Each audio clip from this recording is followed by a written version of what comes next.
Hello! Welcome back to my Let's Play for Starbase Closed Alpha. We just got a new patch today, so there's a few new things we're going to check out with missiles and torpedoes. I also figured I would show some of the ships I've been working on. So right here we have my my Mark III ore transport. It's the one I've been showing off recently. We do have the cockpit here pretty much all finished off. Everything's hooked up and working, functioning correctly. There's still obviously some plating to put in. And actually, I stand corrected. I haven't hooked these 4 thrusters up yet. So everything, I'm pretty happy with the build. The only thing I'm not happy with is these 4 thrusters, because I had to really kind of jank them in to get them to fit. Otherwise, they wouldn't really snap very well.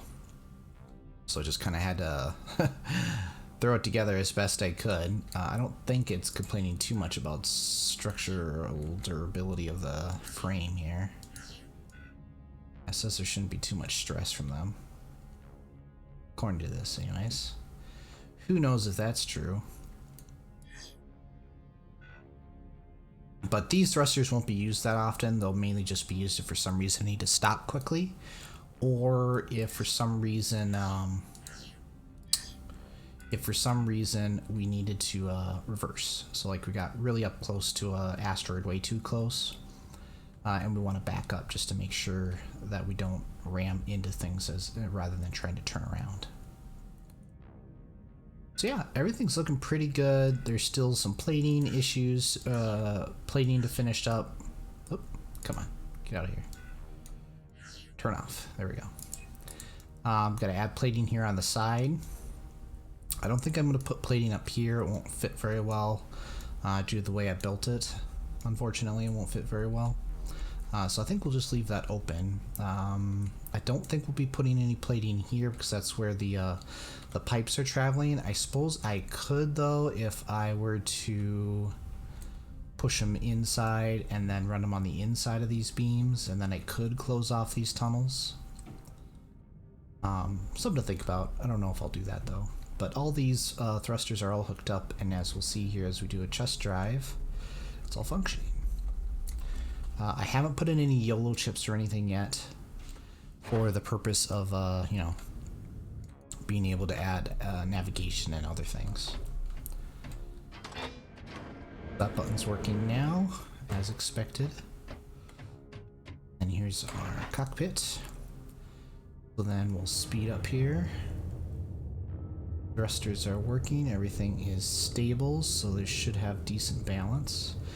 Unfortunately, I am seeing the mover and thrusters fire a lot, so I was hoping that if I balanced the ship right, I wouldn't see that very much, but I guess I don't have it quite balanced right. So it's still displaying some of the, or still shooting off the thrusters, even though we're just moving forward. But otherwise, everything seems to be working pretty good. Our pitch up and down is obviously working quite well. Those forward struts are helping get us the right, and the 2 on the back are helping us get the right angles we need to roll the ship that way. And then the actual rolls are also working excellently. Those work perfectly with those maneuvering struts on the side. I don't think we have a lot of up and downward movement. Is that my side to side? Yeah, it's my side to side. It's pretty weak because we're just using maneuvering thrusters. And I think there's only 1, 2, 3, 4. I don't think I put any on the back here. So there's just 4 maneuvering thrusters to try and push it side to side. Did I add a lever for going up and down? Let's see, rotational pitch, backward, forward, up, down. I just don't think I have it bound to anything. So down worked. This is upside down. I'll have to change it around. And up seems to be working just fine. So no problems there. So yeah, looks like the ship is fully functional. Obviously I haven't tested the backwards thrusters because they're not hooked up to the FCU quite yet. But the basics are here. The only problem I see with this particular build is this glass panel might have to be removed for practicality purposes, because the inability to, you know, quickly get out and scan asteroids right now is not great. Since there's no way to use a ship item or something to scan asteroids that you're approaching, the only way is to jump out and scan them. So I'm not quite sure what we're going to do about that. If we'll just take the glass out for now and then maybe try and install it later, I'm not sure. One other thing I was thinking about doing was seeing if we could replace these two canisters for two large canisters to make sure that our range is as excessive as possible, so we can get really deep, hopefully finding the areas with Solium. And then we also need to finish hooking up these fuel chambers with generators so that we produce enough power for the engines. I also want to see about adding maybe some sort of docks for storing a couple extra fuel rods. I'm not sure how quickly we would go through these fuel rods, so that's something to think about too. And we'll work on that. So something else I've been working on that I've been wanting to share with people is I've been working on some scripts for turrets to make them a little bit more useful on smaller ships. So I've just started with a basic weapons test, which will load that.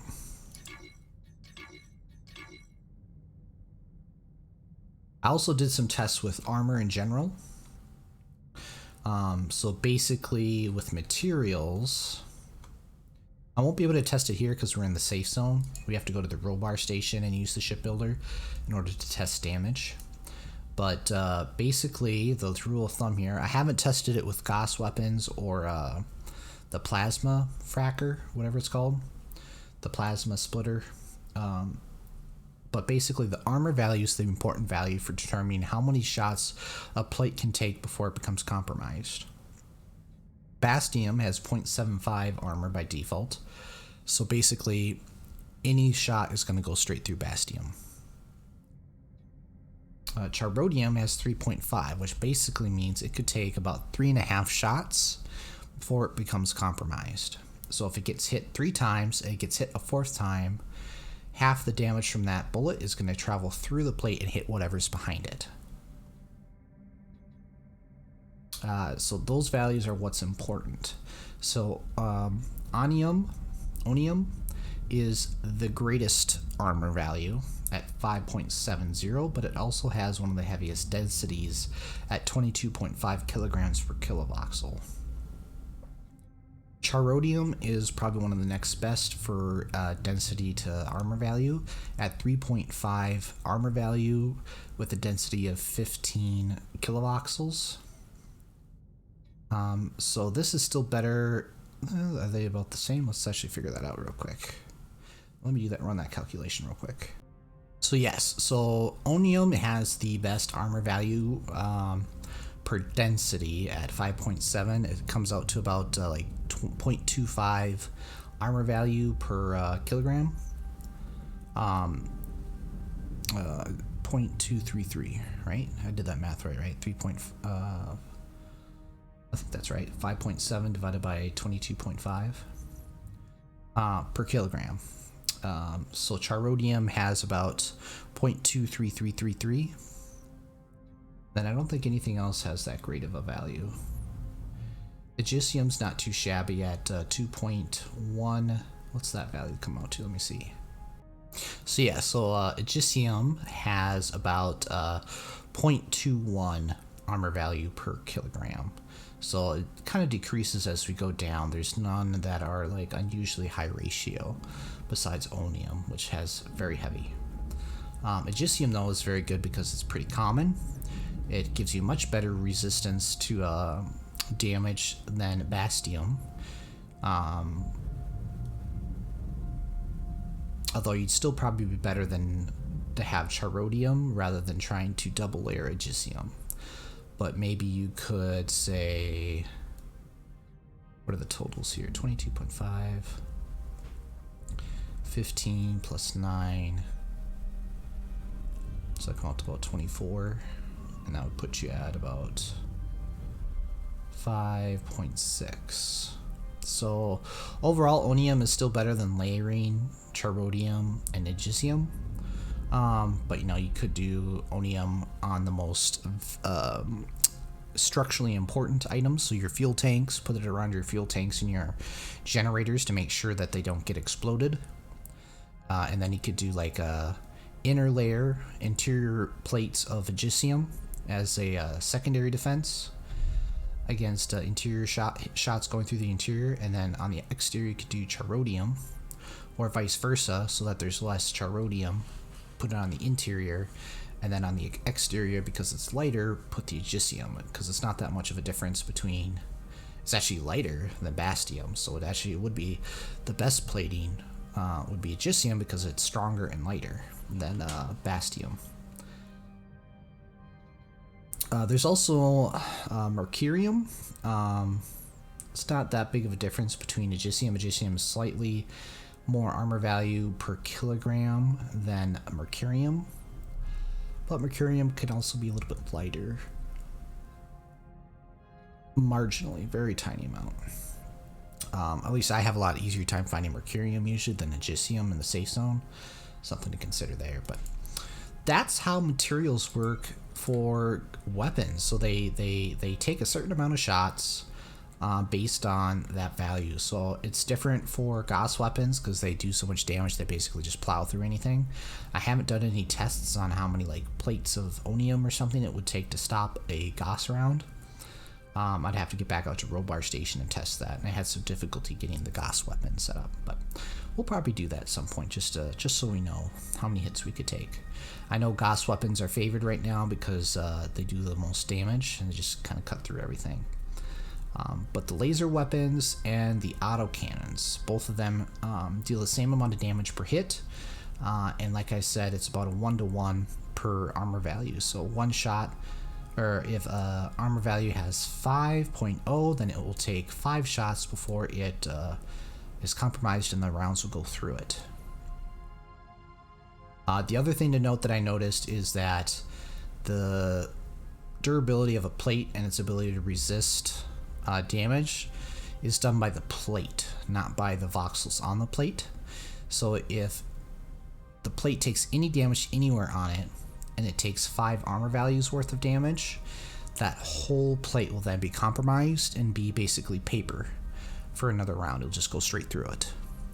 So that's something to consider when you're building your ship, because it's technically, especially for fighters, and other combat ships, it's better to build with small plates so that when you're taking hits, you have more plates that can be compromised, that more HP.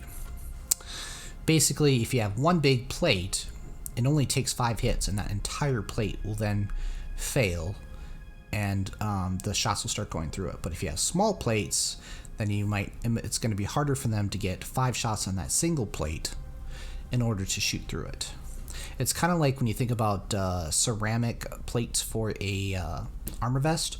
There is talk about doing like what they call the dragon scale, which is where rather than using a couple of big plates for the bulletproof vest, you use a bunch of small ones. If one of the small ones broke, another bullet would have to hit that exact same spot in order to puncture the vest. But on a regular conventional armor plate vest with ceramic plates, the plates are larger, so if the plate becomes compromised pretty much anywhere, the whole plate is then compromised, so it can't take as many hits. At least that's the general idea.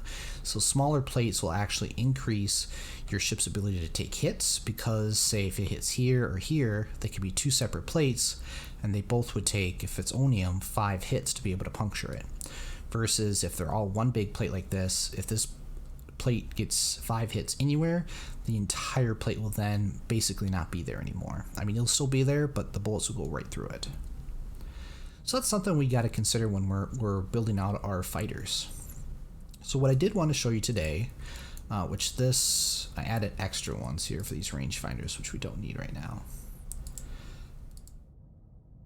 Where is...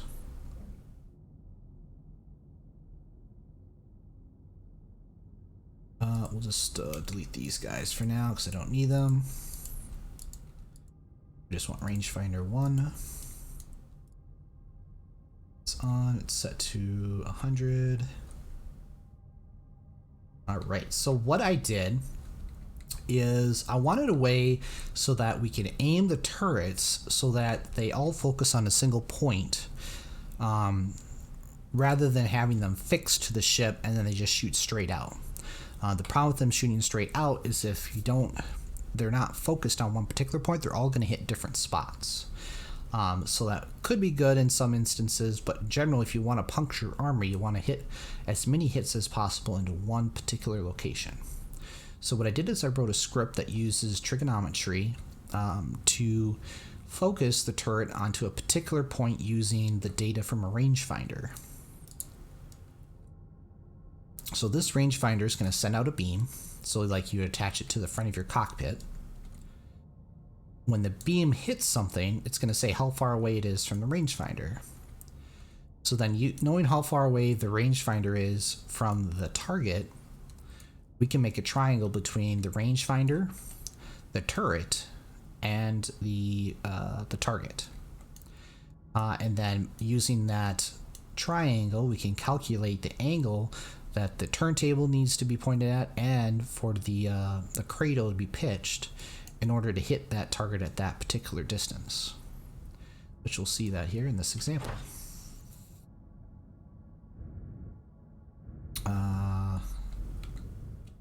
Yep, it's turned on.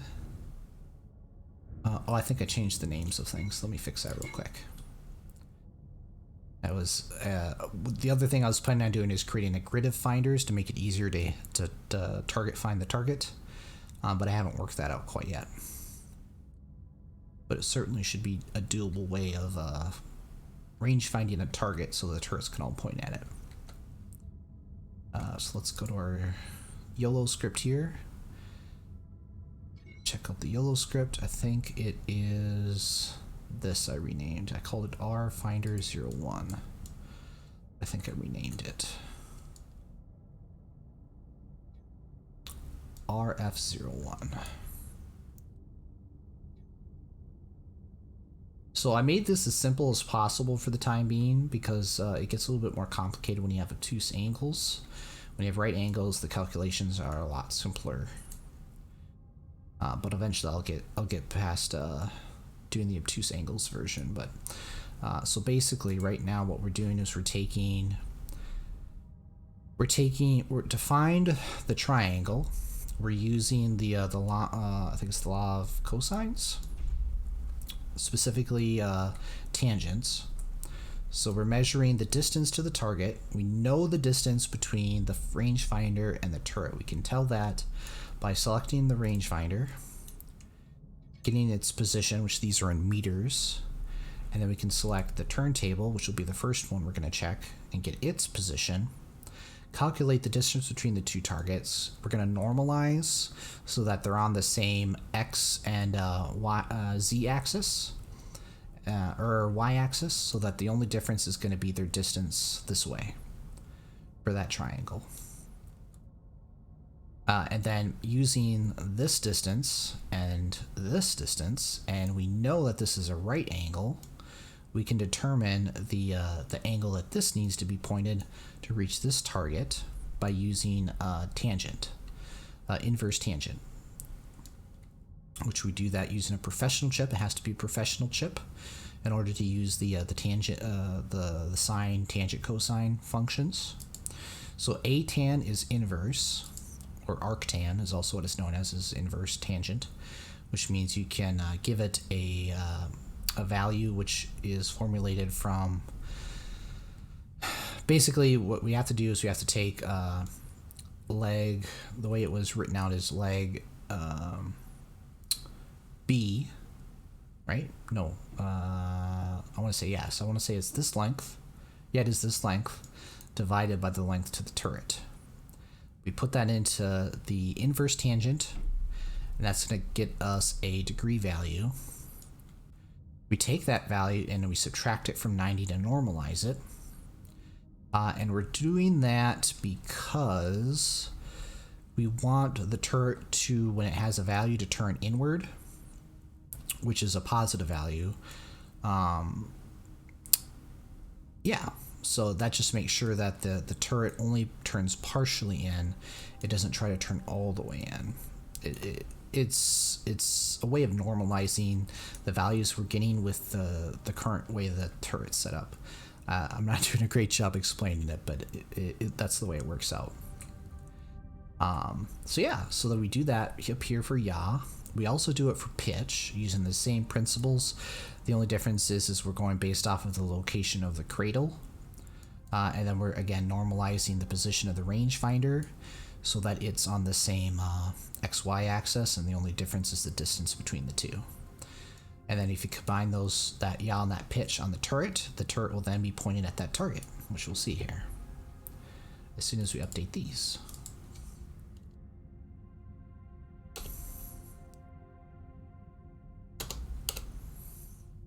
And if people are interested, I could definitely do a separate tutorial for this rather than doing it through a Let's Play. I'm also designing a heavy fighter that utilizes this, which I'll show you how much progress I've got on that so far.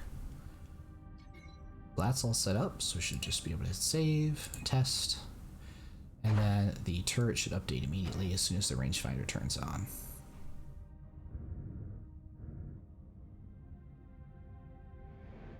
There it goes. I don't know why it took so long. I'll have to figure that out. It was working perfectly before.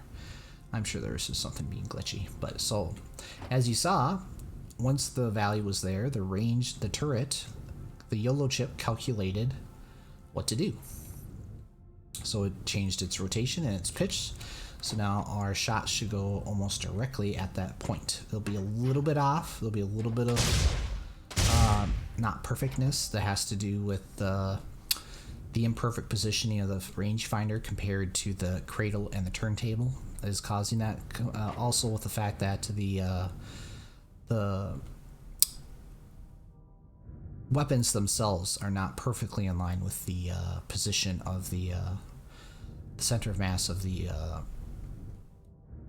cradle, which is what we're using to calculate it. Like for instance, the point for which the cradle calculates its position is down here, but the turrets are actually up here a little bit. So that's something to consider too. So it's not perfect, but hey, it's a lot better than, say, right now, just based off the position of these turrets and that rangefinder. Oh, I think we ran out of power or something. I'm not sure what's causing the issue there. There must be some jankiness with my cable setup or something. These turrets would miss that plate normally, but because we're changing the pitch and rotation, it is hitting that target. It would be nice to know why it keeps changing that. That keeps turning on and off. But anyways, so we should be able to just grab this plate, move it out to here, for instance. And now our turret should now be pointing to that once the rangefinder turns back on. Normally the rangefinder stays totally on. I was updating things to try and have multiple rangefinders to use to determine the which areas to shoot. And something I did there must have messed it up a bit. But now the turret's already updated, and now it's focused on that particular point. So look at that. So that just the benefit is you could have, say, 4 turrets, each of them having 2 weapons attached to it, and shooting your weapon once should be able to compromise any armor plate. Because that'd be 1, 2, 3, 4, 5, 6, 7, 8 shots. The strongest plate is 5. So you'd at least be able to hit through 1 armor plate, if not more, if they're not using onium armor. So that's something pretty neat. And then I'll probably show some more examples of using this. I've also have the idea of, I tested it out a little bit, but I don't have it fully constructed yet. You can actually attach a rangefinder to a advanced turret cradle, which is the cradle which you can attach a pilot seat to, so you can control the turret with the WASD keys. So you could actually set up a turret that controls where the other turrets on the ship point to. That way, one person could say you could build a gunship without actually needing those new tripod things they're working on. You'd have one person flying the ship and another in the turret cradle. And the turret cradle will use a rangefinder to find the distance to a target. They'll lock onto a target by basically laser designating it, and then using trigonometry functions, we can maneuver the turntables and the pitch of the turrets in order to have multiple turrets lock onto that target, regardless of the direction of the ship. So that'd be very valuable in battle. I might try making one of those. But for now, what I did start doing is making a heavy strike craft. And the heavy strike craft is going to be using multiple turrets, 4 of them, mounted to the front, near the front of the ship. It's going to have a rangefinder, so then while flying the aircraft, the strike craft, you would try and get close to your target, laser designate it, and then you'd be able to shoot accurately at the target. Let's see, heavy strike craft Mark 1. There we are. So here's the start of it. Still not much there yet, but we got the basic cockpit here that we're going to be using. We have the rangefinder attached, and then we have positioning for our 4 turrets, turntables, and cradles that we'll use to focus on this particular attack vector. And then we're going to want to try and make it as low profile as possible so it's not easy to hit. And then we'll obviously add lots of thrusters, so it has lots of maneuverability and speed. Or rather than speed, it's more of acceleration, since there's a high end to how fast something can move. But we'll want to be able to accelerate to the maximum speed as quickly as possible to have the best advantage in space combat. And then we'll probably use a lot of Onmium and maybe Charodium in order to make sure the ship is as durable as possible. But yeah, so that's the start of the strike craft. There are some more interesting things to test out that maybe we could give that a quick shot here. With this latest patch, they did add torpedoes and missiles. They've been in the works for a little while now, but the patch did make them available now in closed alpha. So I'll probably be doing more experiments with that, but let's just take a look at it, see what all that looks like. So is it under launchers? Here we go. So we got, so missiles and torpedoes come in different components. So here's the missile launcher. So what does the missile launcher attach to exactly? Does it attach to a turret? It must. So if I just want to copy this guy here. Sure, for testing.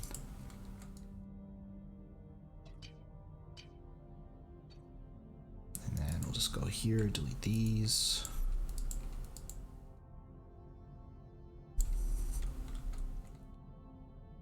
Does this guy just socket in? No, it doesn't socket in. So how does this guy... So that is the question, isn't it? How does it socket in? Is there anything else here? Missile, thruster, missile impact fuse, explosive warhead. So that looks like all missile parts, yeah. So how do we get this guy attached? So it doesn't look like it uses a regular cradle. Let's see, did they add a new cradle maybe? It's under machinery or hardpoints? Machinery. Utility.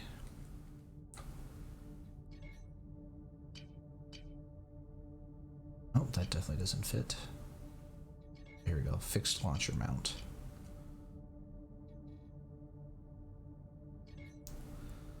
Launcher mount, small turntable.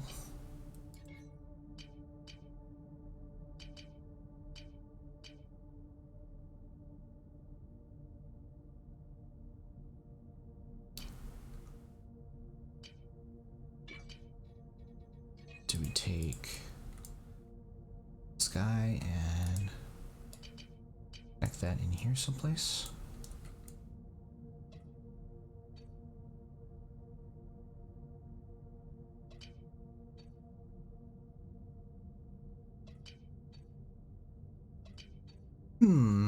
I wonder how this works.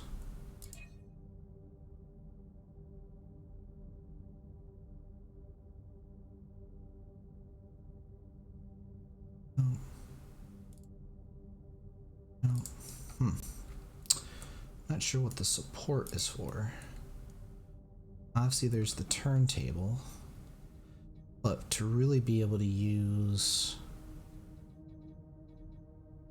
the missile launcher, we want to be able to pitch it so that it's accurate as possible.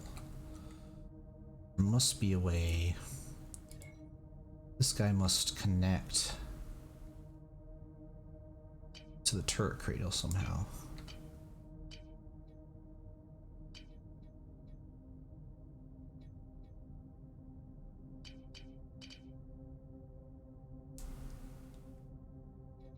Does it connect to an advanced turret cradle, maybe?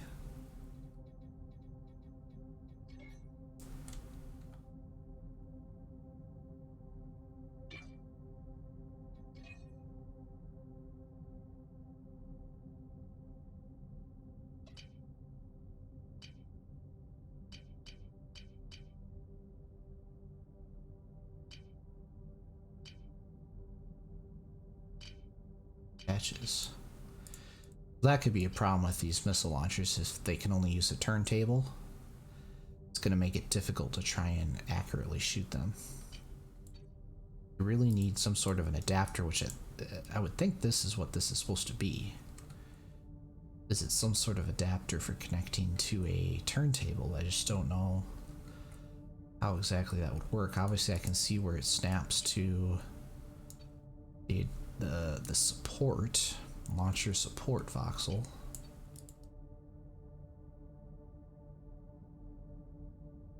I don't really see. I don't know what this would attach to. Pretty confident it won't fit inside a regular cradle. Rotate it.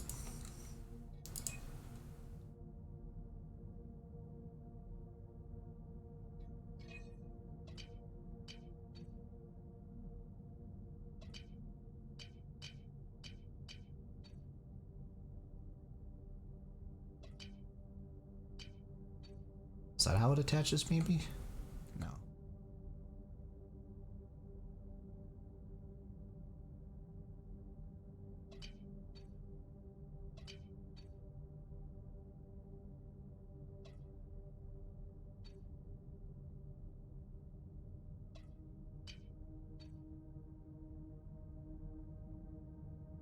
Kinda seems like it could fit. Almost.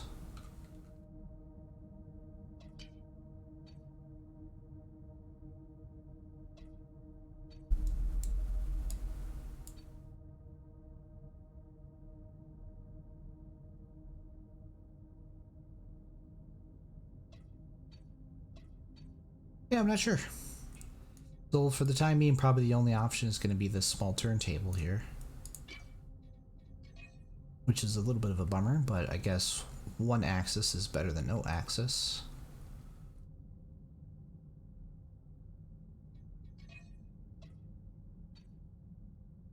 Should snap right in there, right?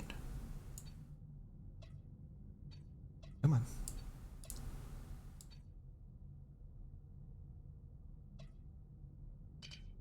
Yeah, it just snaps right on there. So you could turn it left or right, but there would not be a lot of wiggle room for, you know, pitch, which is unfortunate. So I guess maybe if like I mounted this directly underneath my my cockpit, then I would at least be able to get it pretty accurate with using a rangefinder as a laser sight. Just have to aim above, up a little bit so that the laser sight is above the target slightly, and that should be able to get a pretty accurate bead.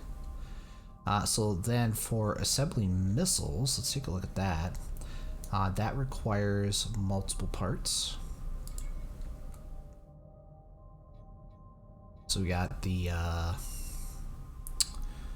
it requires at least the thruster module. Like so. Requires, I think, a fuel module.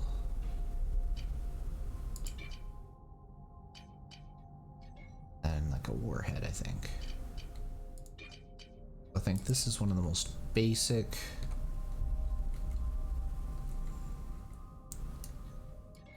Then a fuse.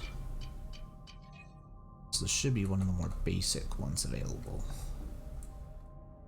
So let's take a look at it real quick. See what all goes on here.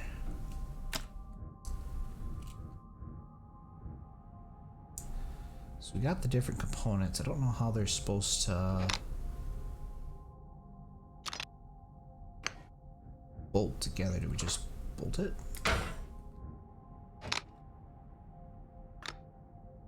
Oh.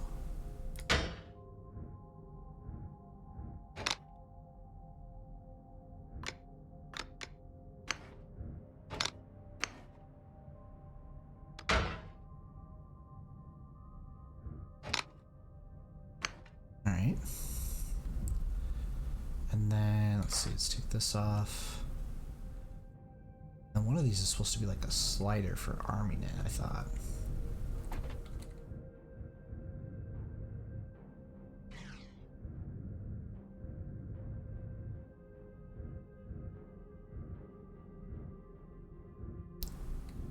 Maybe not. So we just pull out this guy and look here.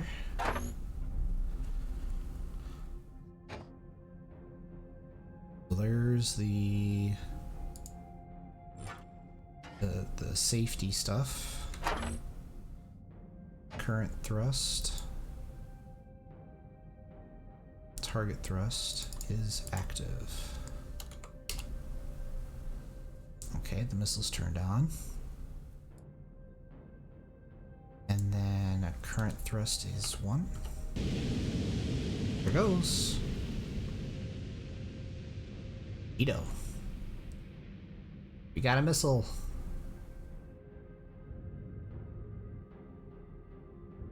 So can we turn that thrust up and have different results?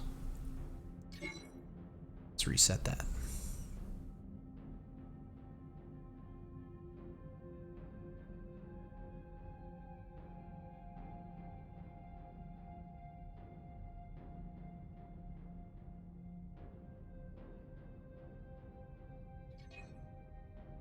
Let's just go ahead and bolt this ahead of time here so it's all ready to go.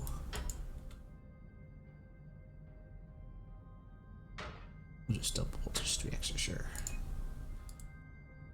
Copy these guys over so we get a couple to work with. Right. So we set it to 1 and it went pretty fast. What happens if we set this to like 10 times that and turn it on? Woo! Oh, it's not attached to the... Alright, so that definitely increases the thrust speed, so it should not have any problems hitting targets. Let's make sure to bolt this down. That's it.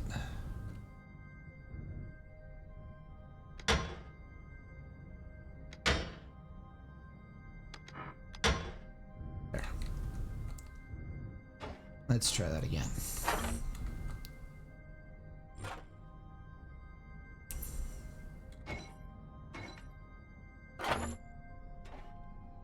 Set a timer.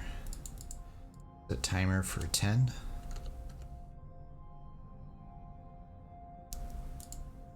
And let's get this guy ready. Set it to 1 so it just moves slowly just so we can test it. Then we turn safety off. And turn the timer on.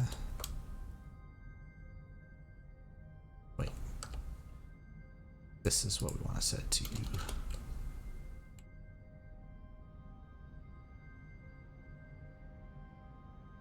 That what we do? Where do we set it to?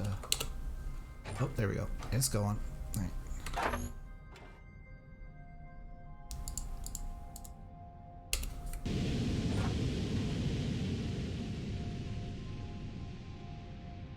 Should explode eventually.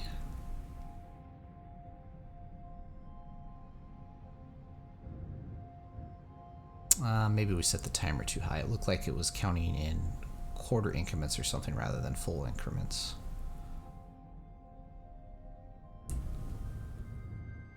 Let's try that again.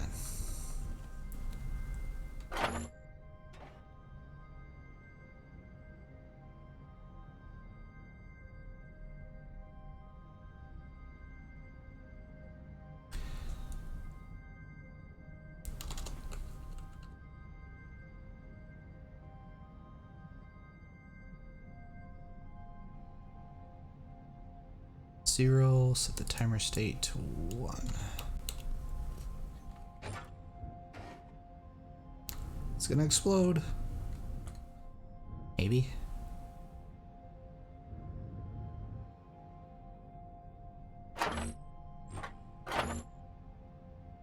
Nope, it did not explode. Maybe it's because the safety's on. The timer state to 0. Set this guy to 0. And then let's try getting this guy ready.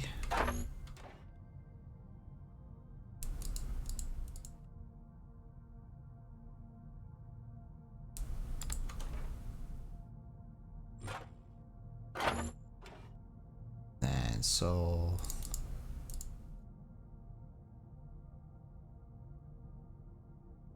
I think this says when the timer reaches 4, then the safety will turn off.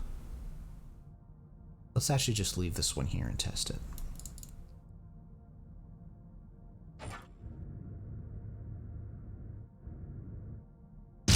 Woo! There it went. It worked. That actually did damage too. That's interesting. Because we're in the safe zone, so they must have, for whatever reason, the explosive damage doesn't mute itself in the safe zone for some reason. So those are missiles. That's pretty cool. So you can build those, configure them, slot them into this guy. When this guy's hooked up to a what do you call it? Hardpoint, you'll be able to use this guy. I don't know what the values are on it to do it. So you can select the tube and then launch a missile.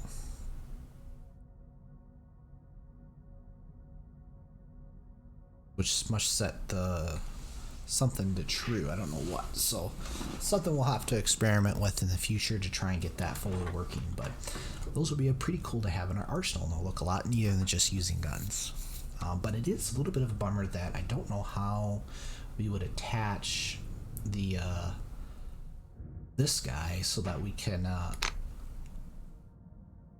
oh, excuse me, so that we could use the pitch, use this new rangefinder system we have for our missiles, because that was especially needed since missiles aren't, well, they're pretty fast, so I suppose it shouldn't matter too much.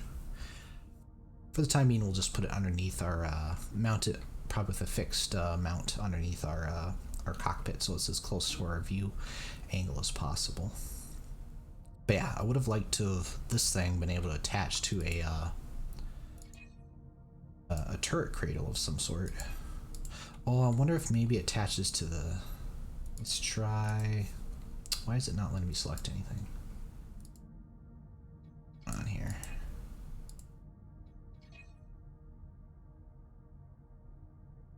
Something's going on. I don't know. Let's that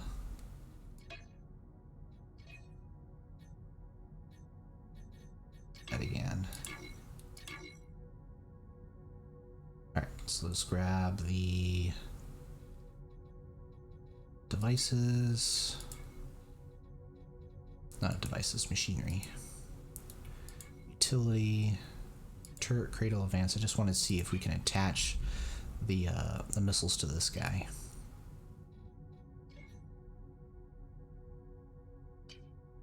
Snap on here somehow?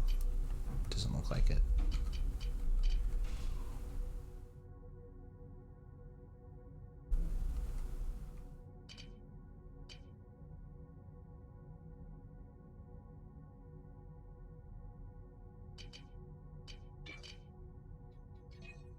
The other thing I could think of is to attach it there.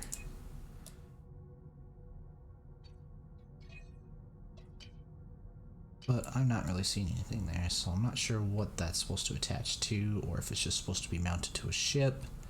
It's got this arrow on it. It makes me think it should attach to something. Just don't know what.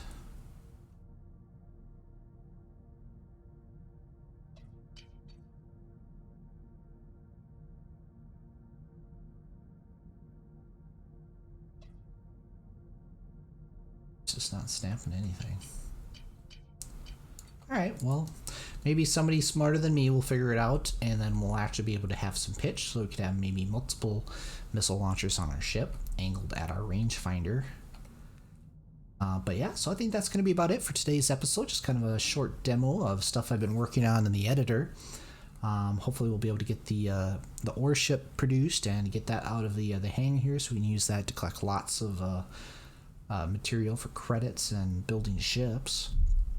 And I'll continue working on this heavy strike craft so we can get into some combat. So thank you for joining me. I hope to see you guys on the next episode. One last thing though, if you could subscribe, that'd be super great. Lets me know that people are interested in seeing my videos. And if you have any suggestions for videos, I'd be glad to take them. I know there's one for a time-elapse of EOS from over the asteroid field, so I'm going to give that a shot at some point here. Probably the next time I'm out in the asteroid belt. But yeah, if there's anything else you want to see in Starbase, be sure to let me know. See you next time. Bye-bye.